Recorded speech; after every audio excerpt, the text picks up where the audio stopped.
BPSC teacher TRE 1 TRE 2 का ID बनकर तैयार हो गया। ई शिक्षा कोर्स में आप अपना अटेंडेंस बना सकते हैं अपने आईडी लॉगिन करके। यह पीडीएफ 49 पेज का है। मैं अपने डिस्क्रिप्शन में लिंक दे दिया हूँ टेलीग्राम का, और उस टेलीग्राम में ये पीडीएफ मैं सेंड कर दिया हूँ। वहाँ से आप लोग डाउनलोड कर सकते हैं।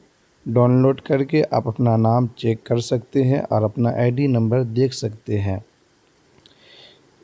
सारे पेज को दिखाना मुश्किल है, इसलिए कि 49 पेज का है, तो इस वजह से मैं सोचा कि जहाँ तक हो सके मैं आपको बता दूं कि ये आईडी ये पीडीएफ जारी कर दिया गया। ये पीडीएफ आप अपना नाम चेक कर लीजिए।